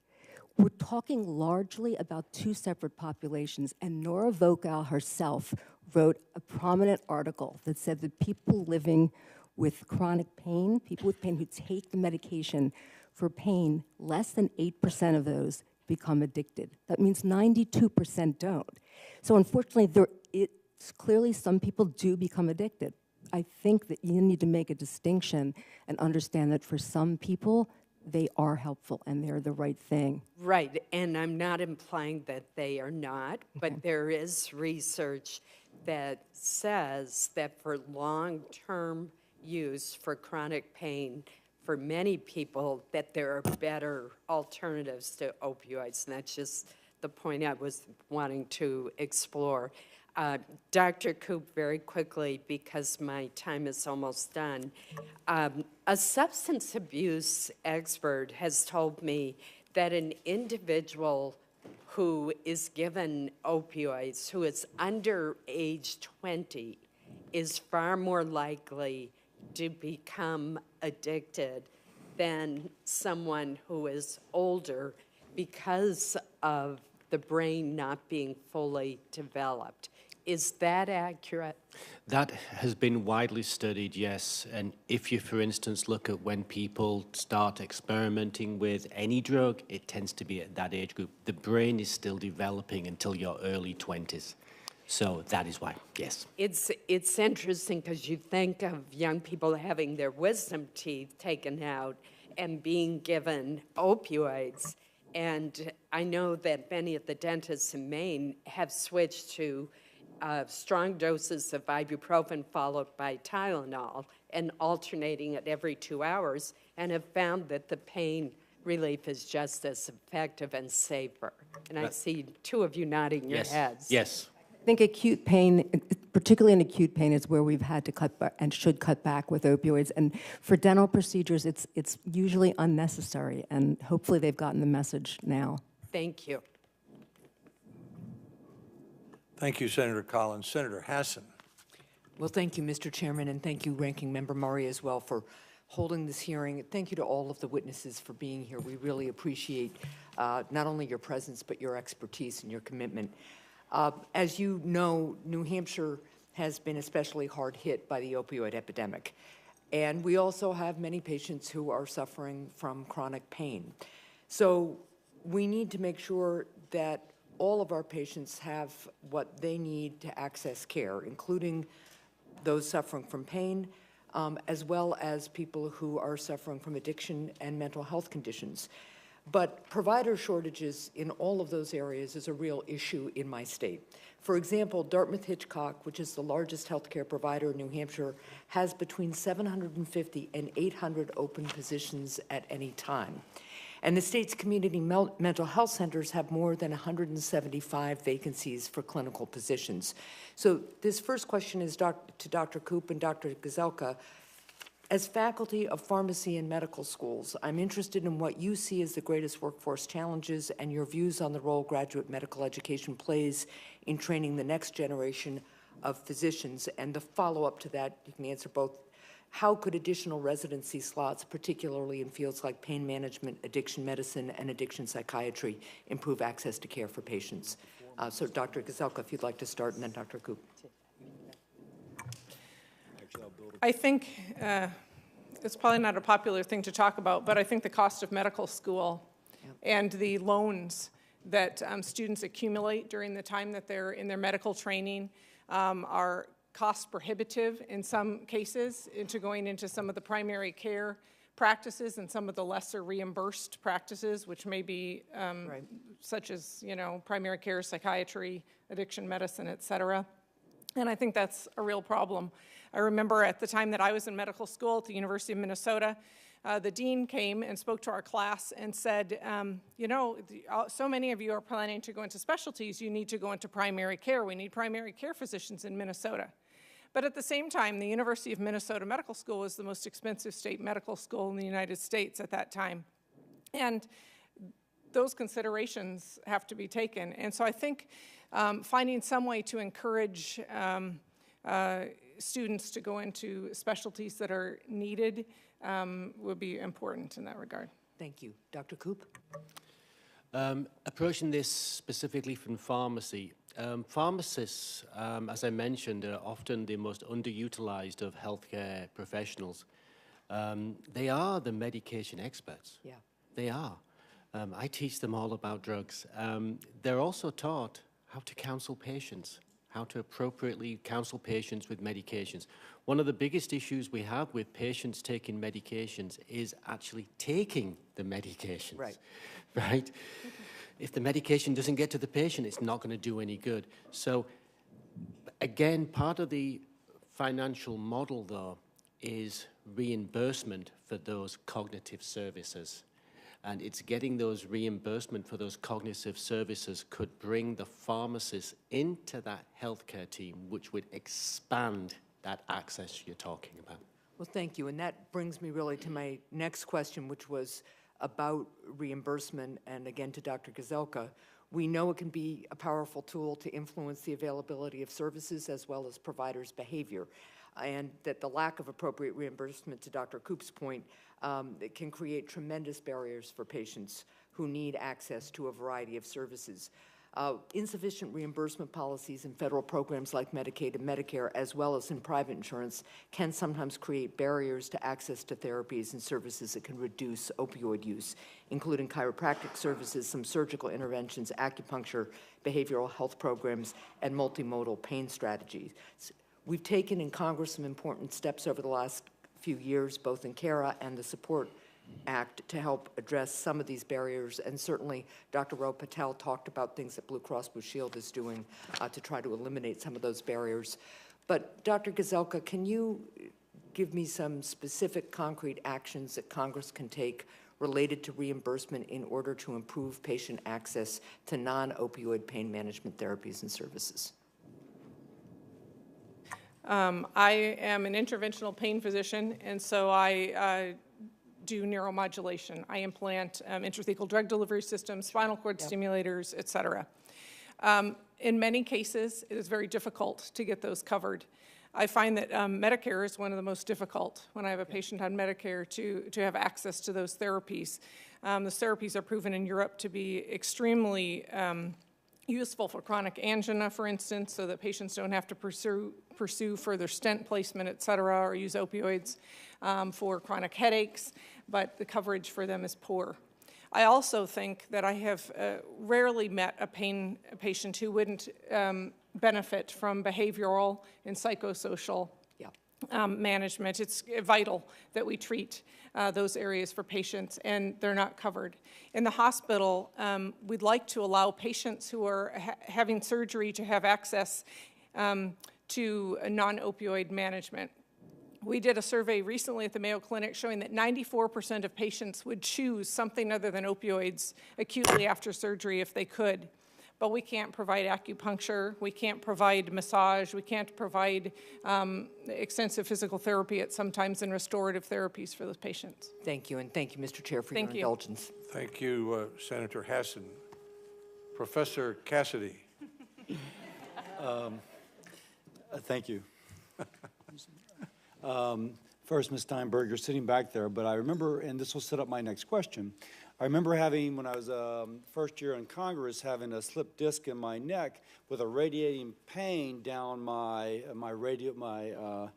ulnar distribution, and it was so incredibly painful. I was imprisoned by the pain, and all day long I just waited for my every 6-hour dose of Motrin and I staggered it with my Tylenol, taking something just when I went to bed. And for 3 or 4 months, that's all I did. And it just sapped my emotional energy. Now, I was eventually helped by epidural injections, and this sets up my next question, Dr. Gazelka. When I looked at the research on epidural, and for people who are not medicine, they put a needle right there, they injected it, and it would give me instant relief that would then wear away. I looked up the data, it said it was no good. The data says, you know, epidural has no long-term benefit in the management of chronic pain. But after my third one, it just went away and never came back. Now, then I looked up the CDC guidelines for management of chronic pain, and they say, going back to Senator Collins' question, that there's really just no evidence of use of opioids long-term versus no opioids versus et cetera, et cetera, et cetera. So it seems like we have a paucity of evidence, and that which empirically worked in me, you know, N is equal to 1, doesn't have the evidence to support it. Now, briefly comment on that, because then I'm going to go to my former student, Dr. Rao Patel, to ask if Blue Cross is covering things which have no evidence, but nonetheless empirically do work in some. So, quickly. Well, so Dr. Cassidy, I do not have to explain to you that you can find studies almost to back up whatever you're looking to back up. You had acute pain. Epidurals very effectively manage acute pain, radicular pain. Probably for patients who have spinal stenosis or other types of chronic radicular pain, they may not be as effective. I could tell you that anecdotally from my practice. Do we use them? Yes, because they are helpful to them. Sometimes patients don't have other options available. But definitely for acute pain, those are helpful. Now, of course, mine lasted 3 months. Now, eventually what my neurosurgeon friend told me is that just part of your nerve will die. Although I still have a little bit of something, I had tingles right there. And then after that death, that's a great way to look at it, I would feel better. So, by the way, I also once read in Mad Magazine as a kid, give me statistics and I can prove that Rhode Island is bigger than Texas. So, that's right. To your point. But Dr. Rao Patel, will Blue Cross pay for that which evidence suggests does not work? Number one. Number two, Dr. Gazelka mentioned all these wonderful things that can be used in lieu of opioids in the, say, post-surgical setting. But then my physician friends tell me, hey, you're on a bundled payment or you're on capitated payment, and the insurance company won't give you that bump up for the more expensive drug or the more expensive procedure. And I see Dr. Gazelka over there vigorously nodding her head yes. So tell us, since ultimately it comes to your decision as the UR manager for Blue Cross, how does that handle? So along with her comment, there are studies that show that for acute pain, injections like epidural steroid injections work. Again, there are multiple kinds of injections for spinal pain, depending on where the pain generator is. And those are things that Blue Cross Blue Shield does cover. Several of the things that we've discussed, like physical therapy, occupational therapy, water therapy, chiropractic care, epidural steroid injections, facet injections, those are all a multitude of things that we cover as a plan without any type of prior authorization. So if a provider feels that this is the appropriate intervention for the pain, for the patient, for their pain, they can go ahead and do the procedure. They don't even have to contact us. Now, let me ask, though, because clearly giving a prescription for opioids would be cheaper than a whole panoply of that which might be less likely to induce, and it seems like that's the rub, right? If you're getting X number of dollars to manage patients, how do you employ that which is significantly more expensive, even though long-term there is a benefit? Well, I mean, our approach at Blue Cross is, again, we've participated with multi-stakeholders at our state level, including the medical board and specialty societies, on appropriate management and treatment of pain. And our approach has always been a multimodal approach. So then let me ask, because I'm almost out of time, go back to the question of a bundled payment. And I don't know if Blue Cross uses bundled payment, but I can imagine someplace either you do or you plan to. And again, my pain management physicians say, listen, post-surgically, we can do this or that, but it's more expensive than just giving them a prescription or giving them an injection of an opioid. So how do we manage that? How do we approach as policymakers bundled payments when we know that it may increase the cost to do something which would decrease the use of opioids? Again, the reason that we bundle payments, for example, is to be more cost efficient overall. So again, we're not trying to limit the options that providers have in managing pain, but we're encouraging them to use a multimodal approach in terms of management. But I'm not sure that answers my question. Because if your cost basis is just giving a prescription for opioids, but the alternative is this, and he's lightly tapping his thing to tell me to shut up. So that'll be a question for the record. Thank you. Well, maybe you could provide some, well, Senator Murray would like to know the answer, so we'll give, we'll extend the discussion for Senator Cassidy and ask you if you have any comment on what he just said. Yeah, again, like I said, the things that, for example, that I'm aware of that we bundle at Blue Cross in terms of payment are, for example, post-surgery. Let's say a patient has a knee replacement or a hip replacement. The perioperative period, the preoperative period, the perioperative period, and the postoperative period is bundled in a payment in terms of management of that patient. It's more of a payment question that I could get back to you on, and specifically what we bundle in terms of interventional pain management procedures. But there are instances where we do bundle payments in order to contain the cost. Thank you, Dr. Cassidy. I think she said she wants to submit some homework to you. It's terrific to have a United States Senator who has a former resident student as a witness. Yeah, I feel like I'm in his clinic right now. So. Senator Smith. Thank you, Chair Alexander and Ranking Member Murray. And I feel a little intimidated following Senator Cassidy because my knowledge of physiology is dramatically less than yours. But I really appreciate this hearing so much. And Ms. Steinberg, pardon me. I think it's so important that you're here because in this committee, we all have our personal stories and we focus in on the policy issues, but and some of us have our own experiences with, pain in our families, but to be able to have you bring it down to reality is extremely helpful. So thanks so very much. Dr. Gazelka, I know that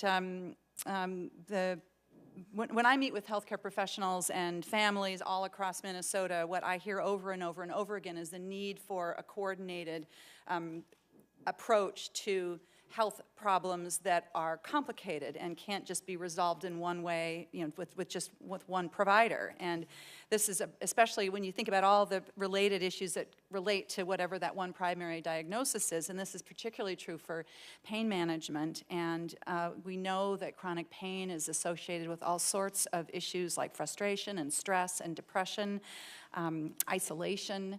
And I know that Mayo Clinic understands this so well. Mayo is renowned for the collaborative approach that you bring to all different kinds of health challenges, not only this challenge, but this seems to be particularly appropriate.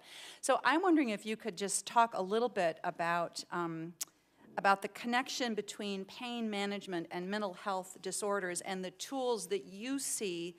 I'm interested in getting from you kind of what we ought to be doing at the federal government level to encourage that kind of coordinated approach when it comes to pain management and mental health disorders. It is well known, it's well understood that anxiety, depression, and other mental health disorders are far more prevalent in patients who suffer from chronic pain. They're highly prevalent. And so in treating the whole patient with pain, you must treat their anxiety, their depression, or other mental health disorders. I think an excellent example is the Pain Rehabilitation Center at Mayo. It's an integrative approach. It's housed within our psychiatry department, but it involves pain physicians, physical and occupational therapy, and it's a multi-specialty. I think we have gotten away from the pain clinics of 30 years ago, where patients would come in and they'd essentially see a team. They'd see a team that included a physician, that included a psychologist typically, that included perhaps a physical therapist or someone involved in restorative therapies. And reimbursement for that type of model declined. It became more interesting to do interventional procedures for patients, which are sort of a rapid, fix me now. And I think that a return to that sort of a model of chronic pain management is essential for caring for patients well. And so I think integrating those services is very important. And then addiction medicine. I can't tell you, on our, we do so many surgeries a year. I, couldn't tell you the number, but a lot of patients come in on chronic pain medications, and they have issues with addiction. They come in on their buprenorphine, their methadone. Well, how are we going to treat their pain acutely? Well, they're hospitalized. Well, that takes some coordination with our addiction medicine colleagues as well. Because just because you have addiction doesn't mean you're not going to need a surgery or need chronic pain management at some point in your life.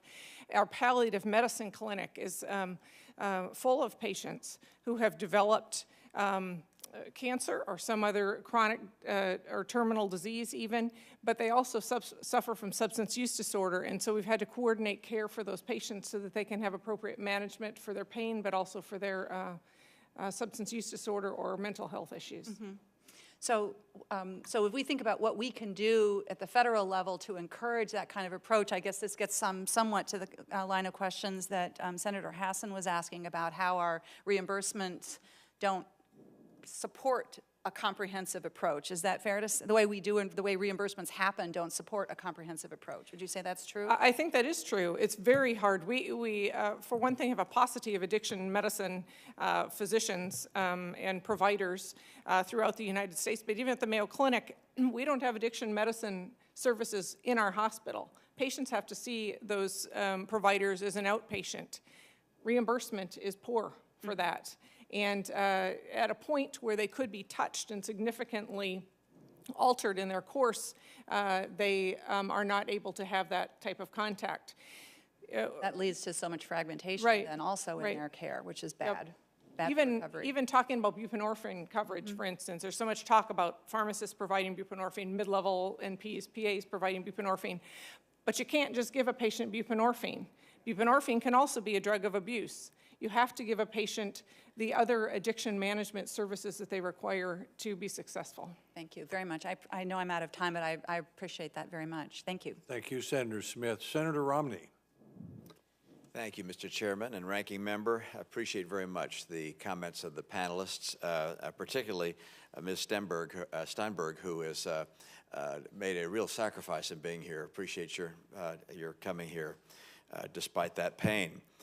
Your testimony, Ms. Steinberg, reminds me of my experience having served as the governor of the state where you now live, and I once did, and that is we noted that we were spending a lot of money in Medicaid on psychotropic drugs, and we couldn't quite figure out why, and it determined that most of these drugs are being prescribed by primary care physicians who had very little experience in really deciding what the most effective psychotropic drug might be. And after some consultation, we said, Medicaid is going to no longer reimburse psychotropic drugs to young kids unless the doctor prescribing it contacts a physician at the University of Massachusetts Medical School that is a psychiatrist or in that trained field. That doesn't mean that the psychiatrist had to approve the prescription, just they had to have a conversation. And by doing so, we found that the number of prescriptions dramatically came down and the quality of care, we believed, substantially improved. I think each of you has spoken about the fact that most of this prescription of opioids is being done by people who are not specialists in the field. And I wonder whether the lack of best practices is not something which is really affecting the challenges that we're facing, both for those that have chronic pain and for those that are abusing these products.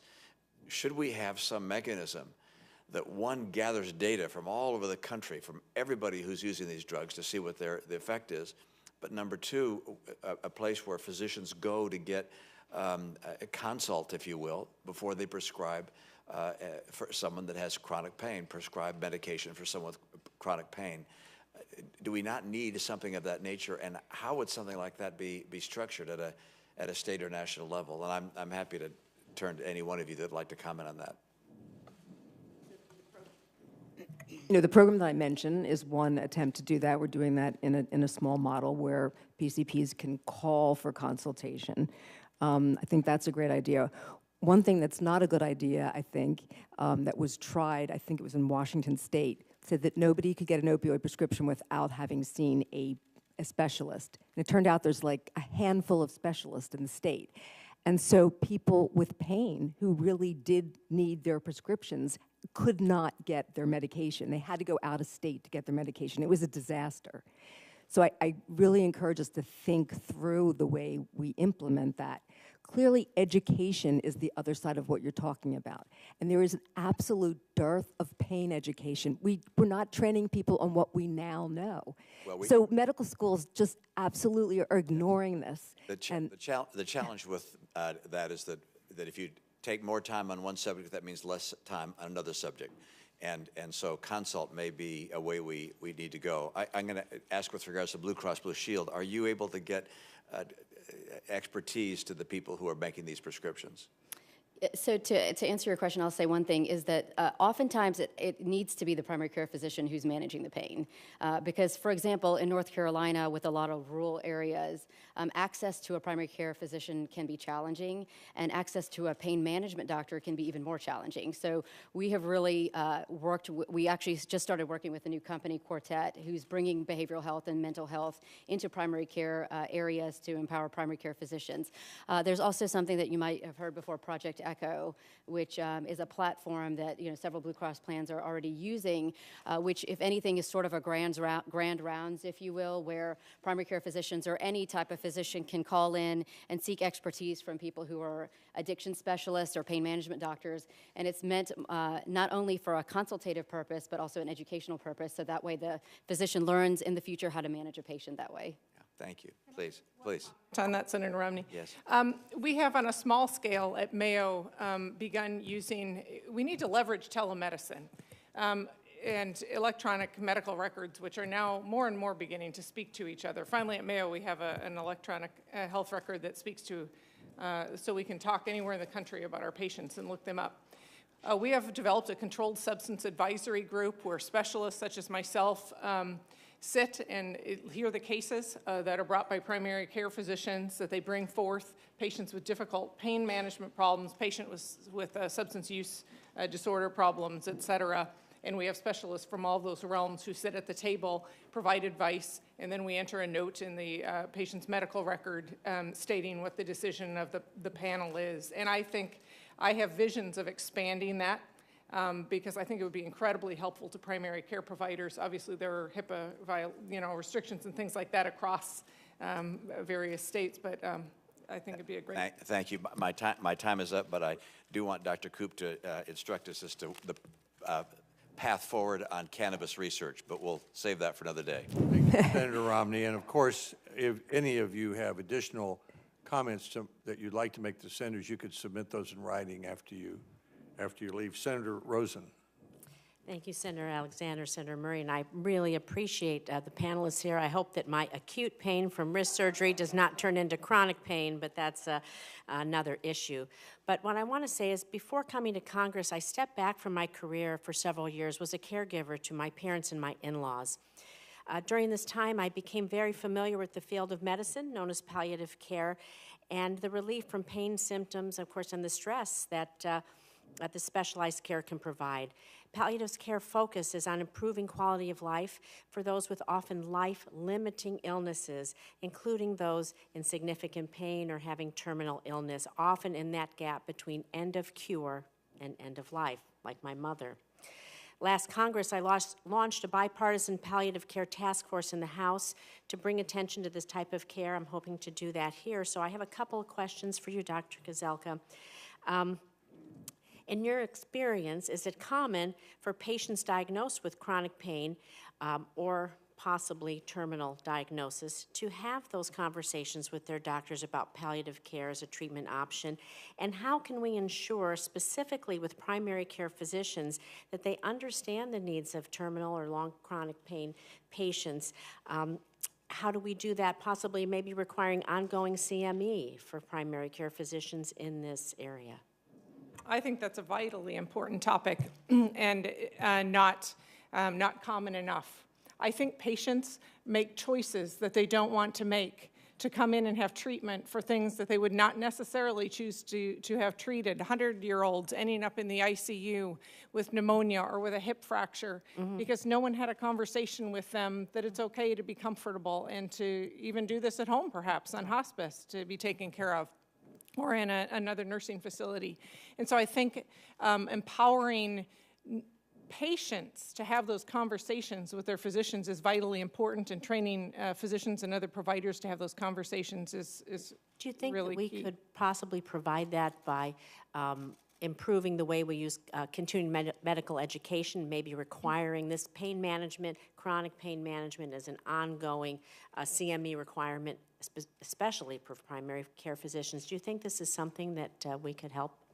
I think it would be helpful. We have instituted in our medical school, for instance, a palliative care education program, very uncommon in medical schools, but people need to have not only an understanding of what patients' rights and preferences might be, but know how to have conversations. And it's the skills of having critical conversations that are vitally important. But do you think to retain board certification, possibly in family practice or a primary care physician, requiring, just like we do for mammograms, certain requirements or hours, this could be a way we could go? I do. It's being required for opioid right now, too. Yeah. I have a question also for Dr. Koop about medical marijuana.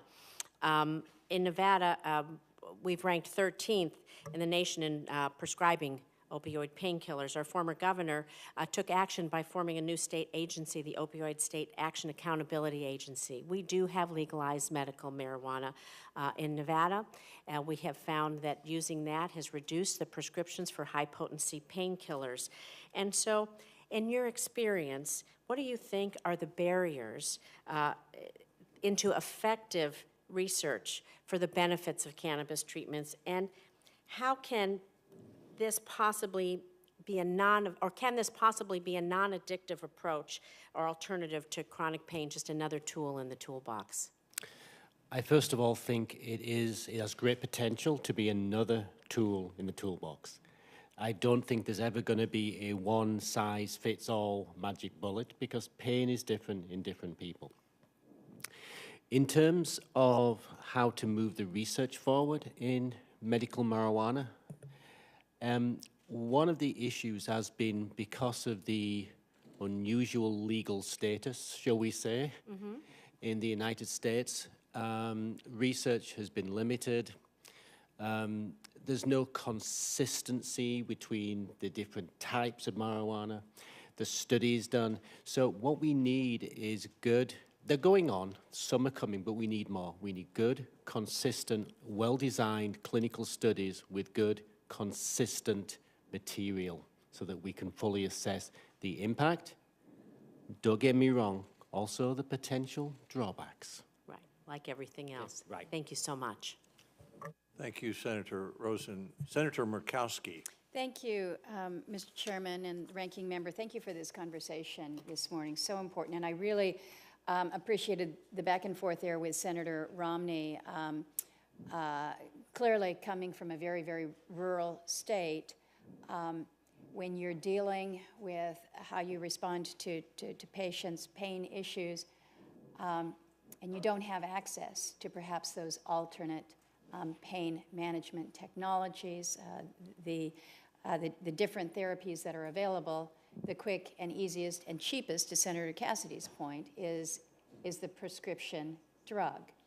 And so this idea of e-consult is really critical. We pioneer a lot in the telehealth space, but making sure, again, that there will be reimbursement for these consults is important. And Dr. Rao Patel, the words that you use where you were empowering the primary care docs, but translate that to me.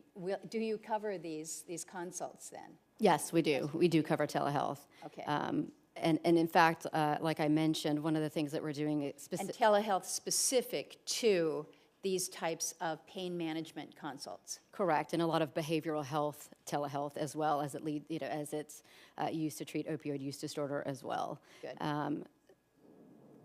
So I guess one of the things I was going to mention is, that's one of the things that we've really developed and are expanding on, at least in our Blue Cross North Carolina program, is increasing access for folks, especially in the rural areas that we talked about, to be able to access providers that they wouldn't otherwise be able to through telehealth. Right.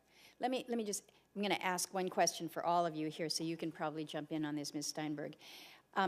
The big conversation over the Christmas and the New Year's holiday back home was what we're seeing with constituents in our bigger population centers, so out of the rural areas, but in Anchorage and in Fairbanks, they're being denied prescriptions where the prescription drug is opioid-based. Some of it goes to the bias issue, but it's the pharmacists that are refusing to fill the prescription. The doctor has prescribed, and we're not, certainly the involvement that we've had with these constituents, it certainly doesn't appear to be abuse situation, but people who have legitimately been prescribed these pain medications for these debilitating and long-term pain management issues. And I understand that it relates to the recent guidance coming out of CDC recommending restricting how much a pharmacy can do. The guidance isn't controlling law, but in an abundance of caution, the pharmacists are saying, no, we're not going to do this. So you now have the patient in the middle of a regulatory debate, if you will, and it has caused the lid to be blown off the discussions in my state, and I can't imagine it's just in Alaska. What are we doing to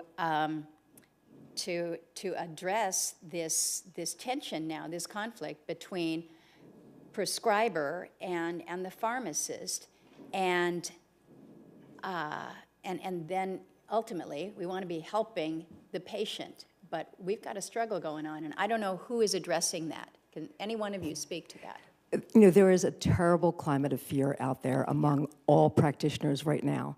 And they don't even want to treat people with pain anymore. That's how it's gotten that bad. And I had, just like your example, I had a doctor from Dana-Farber Cancer Center call me saying pharmacists won't fill my prescription for patients that I have that they're really bad cancer. And so it's gotten to a point where it's just gotten so unreasonable. There's a hysteria out there. So what do we do? I think we need to educate everyone better about this issue. I think we need public education about pain and the fact that pain is a disease itself, so people understand that we're not just talking about acute pain here. Chronic pain is devastating, and for the kinds of things that you're talking about, pharmacists are not getting proper training in that. I don't think anyone is getting enough training in pain.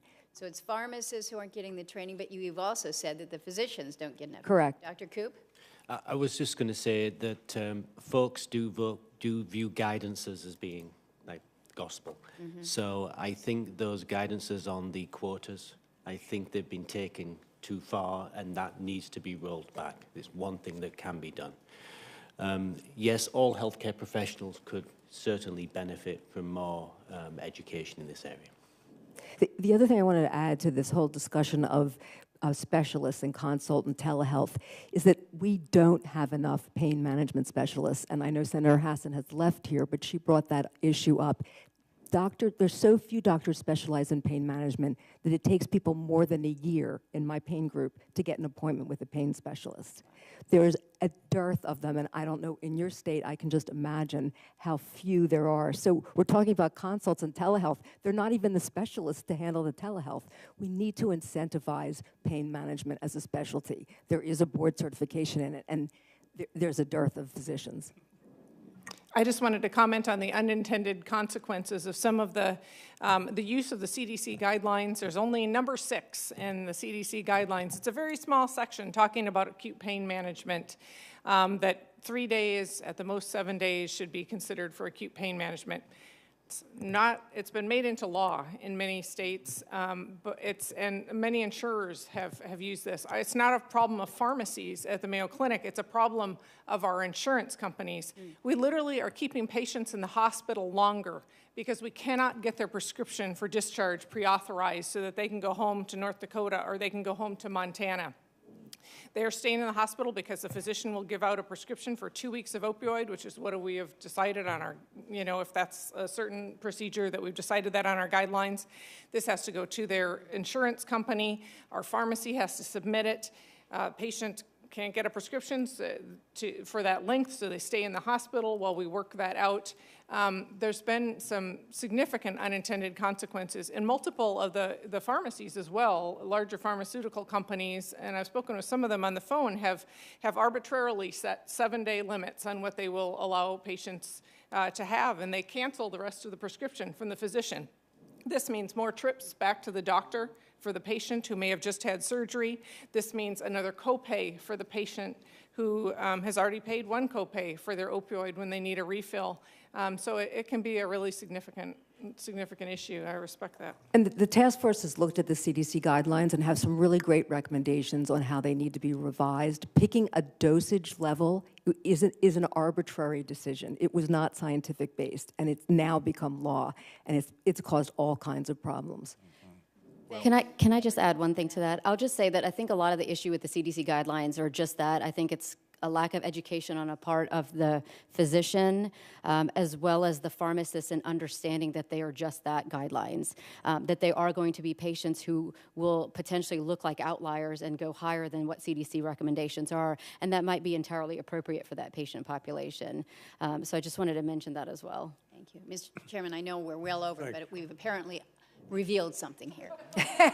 Well, we're all interested in those answers, and I think it's worth saying that we considered and rejected the idea of a federal law establishing 3- and 7-day prescription limits, leaving that to states and physicians and caregivers to work out, and I think that's proving to be a wise decision, although I hear what you say about CDC.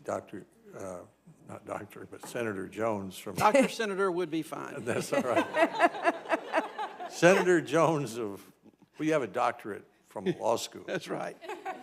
Thank you, Mr. Chairman and Ranking Member. Thank you all for being here today. One brief comment. I appreciate the comments about telehealth and telemedicine. We are continuing to have our rural hospitals and providers leave our rural area, and I've always thought that telemedicine and telehealth is one way to try to keep that. It is only, however, as good as our rural broadband and access to the internet, and that is something that my office are continuing to push for, and I would, any help on that area to try to get broadband in those areas would be great. I do want to follow up, though, with an area, and a lot of times when we ask these questions, people think we're going at it with an agenda, and sometimes we are and sometimes we're not. This is not one of those. But Senator Rosen asked about the research and development using medical marijuana and cannabis. And Dr. Koop, you gave a very good answer. I appreciate that very much. But I'd also like to hear from the other three of you on this issue. I do think it's an important topic. It is one that in the public's mind is growing throughout the country. And so with each of our physicians, as well as Ms. Steinberg there, if you would, we'll just start with you, Ms. Steinberg, if you could comment on the pros and the cons of what you see in the developing of medical marijuana, cannabis, the ability to use as an alternative, but also the research that would be required to go into it. Yes, and actually cannabis has helped a number of people living with pain. I mean, it's another option, as we talk about in the toolbox. It has helped a significant number of people, but it's not legal in a lot of places. And therefore, even where it is legal, as Dr. Koop said, it is not standardized. Doctors need to be the ones prescribing it, but they don't know what they're doing with it. They're not trained with it either. And so without having a real good research base, we're just flying, blind. What prohibits the research base? The fact that it's not legal. Okay, just wanted to get that in the record, that it's a scheduled substance, so that it limits the amount of research considerably that can go on into both the pros and the cons of this. Yes. Okay, thank you. Dr. Gazelle? I don't think we do know that marijuana is not addictive. I've certainly seen patients who have excessively used marijuana, not medical marijuana perhaps, but pot. It is believed to be an addictive substance. And it is, not that many years ago, we heard that opioids weren't addictive. And so I think we have to proceed with caution, as with anything else. I think the inconsistency among the products that are produced with the ratio of CBD to THC, et cetera, is an important component of this that will factor in when it's being researched. But I think the impediment has been that it's a Schedule II, a Schedule I substance, rather, sorry, and it's not permissibly prescribed by providers. But I do think that there may be some significant areas where this may be very useful. I have some palliative medicine patients using it for nausea, appetite, et cetera, and I think pain. I think it can be helpful. Right. Yes, ma'am. So I would agree with that. I think that there's, I think due to limitations such as the fact that it is illegal in some states as well as on a federal level, make research difficult. I think a lot of times I have seen patients of mine in the past who were taking opioids and, if we did a urine drug screen on them, they tested positive for marijuana and they found that seemed to help more than being prescribed an opioid or any type of adjunctive medicine to an opioid. So I do think that there potentially, from a physician standpoint, I think that there is some potential to the utility of medical marijuana for the management of chronic pain.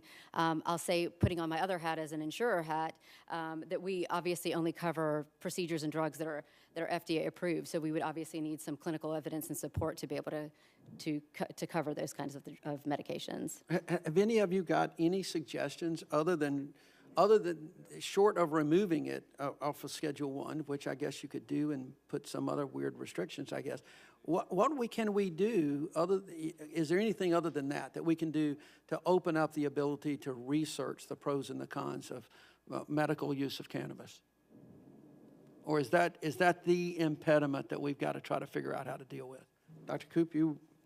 I was going to punt this. I would say that this is a decision that the National Institute on Drug Abuse, that with the experts that could know all the confounding factors, it would be something that I think we should charge those guys with coming up with what is the best way forward. Okay, great. Well, thank you all for your answers, and thanks for being here. Thank you, Mr. Chairman.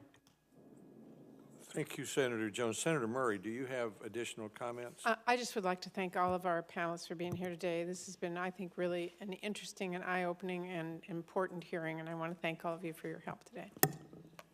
Well, I agree with Senator Murray's sentiments. I only have one question. Several of you have mentioned in response to questions from senators that what we could do about this is public education. Well, that's what we're attempting to do today. I mean, the United States Senate is a forum that helped lead the way to recognize opioid abuse and try to deal with it, and we should at the same time try to lead the way to determine whether there's some unintended consequences and whether the millions of Americans who live with pain are not able to deal with pain as a result of the reaction to the effort to stem opioid abuse. We've heard today that reimbursement policies are important, that primary care doctors and their education is important. We've talked about the most promising non-addictive pain medicine. That's been a a priority of Senator Murray as in her role as a senior Democrat on the Appropriations Committee that deals with health, and this committee where we've attempted to push more funds into the National Institutes of Health toward non-addictive treatments and medicines. And Dr. Collins has been here to testify on that and is working in a variety of ways to accelerate that.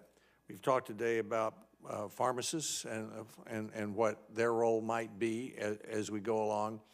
But I wanted to ask one last question about the CDC, the Center for Disease Control recommendations.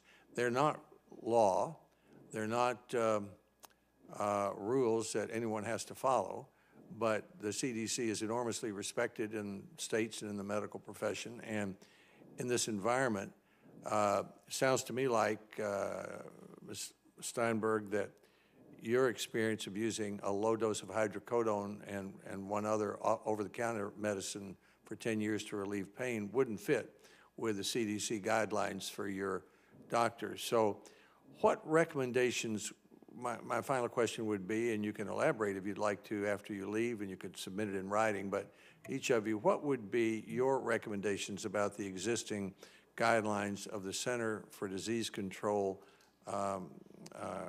guidelines for opioid abuse, and how we can make sure that while we're dealing with the opioid epidemic, that we don't make it difficult or impossible for people who need opioids to relieve their pain to get them. Let's start with you, Ms. Steinberg. Yes, I think the best thing you can do is have the CDC guidelines revised. They really have been taken as law. They have, as the CDC behind them, people think that those are based on strong science, and they're not. So the Pain Management Task Force that Congress did wisely create of pain management experts is producing a report now. And the report specifically reviews the CDC guidelines and makes excellent recommendations on how to revise them. I really think that Congress should ask CDC to revise those guidelines based on the task force report. Dr. Gazelka and I both serve on that task force, and they really need to be revised. CDC are not pain experts, and they did not use pain experts to create those guidelines, sadly. Mm-hmm. Well, the CDC deals with epidemics, and obviously we had an epidemic, but you're suggesting, I hear your suggestion, and maybe that's a subject for another hearing. You know what, NIH is the best place to put pain. NIH has an Office of Pain Policy. CDC has no pain section. I've done tons of research on CDC to understand why their attitude towards pain is the way it is. They don't have pain experts. NIH is the place, really, that should decide those things. They have the Office of Pain Policy, they know about pain research, and I think they're the best people to make a decision like that and to pull the experts together. They've done the best job with the National Pain Strategy and with everything else. I really don't think it belongs in the CDC. Thank you, Ms. Steinberg, and thank you again for making the effort to come today. Dr. Gazelka.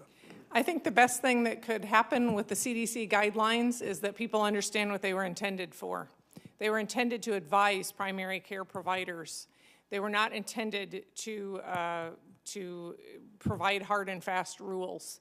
I actually like the CDC guidelines. At the risk of having tomatoes thrown at me, we use those guidelines to form our chronic pain management guidelines at the Mayo Clinic. I think they have a lot of good advice on how you monitor a patient appropriately when you place them on opioids.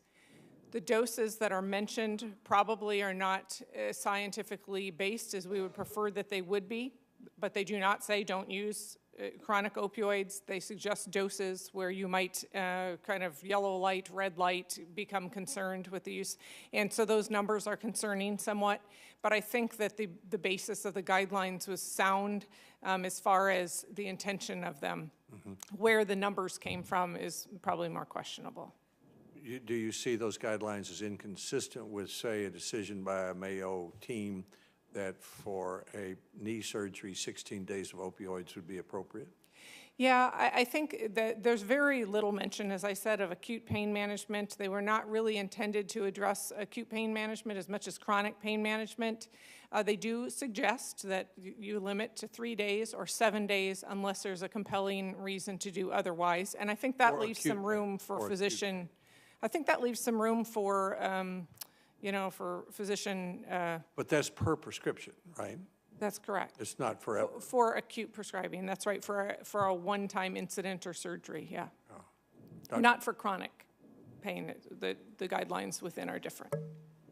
And just for the lay person, which most of us are, what's a short description of the difference between chronic and acute pain? Yeah, so we have considered, in the medical literature, typically 3 months has been used to describe the transition to chronic pain. We've used 45 days at Mayo just to allow our surgeons a shorter time that they would be prescribing. But I think between 45 days and 3 months, anything over that time period is typically considered chronic. Dr. Cook?